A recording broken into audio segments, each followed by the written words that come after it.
اللي قدامكم في الصورة ده اسمه عامر، شاب من محافظة القاهرة وتحديدا من عين شمس، راجل في الثلاثينات من عمره، راجل متجوز ومعاه 3 أطفال، يعني من الآخر كده راجل مكلف، يعني مش محتاج إن هو يدور على المشاكل وبيبعد عنها وبيتلاشاها، وراجل من ذوي الهمم، يعني في حاله والناس كلها بتحبه، من بيته لشغله ومن شغله لبيته.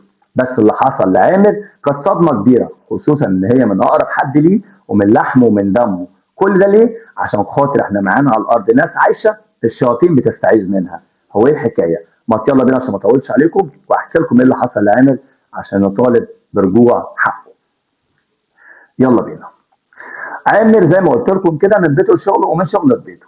عنده اطفال، الاطفال دي بتلعب في الشارع مع الجيران، وكمان كان بيلعب معاهم في الوقت ده عيال اخوه. وطبعا حصلت مشكله صغيره كده ما بينهم وما بين بعض اطفال. المهم المشكله اتطورت وكبرت ودخل فيها طبعا الستات. وطبعا طالما الستات دخلت في حاجه انت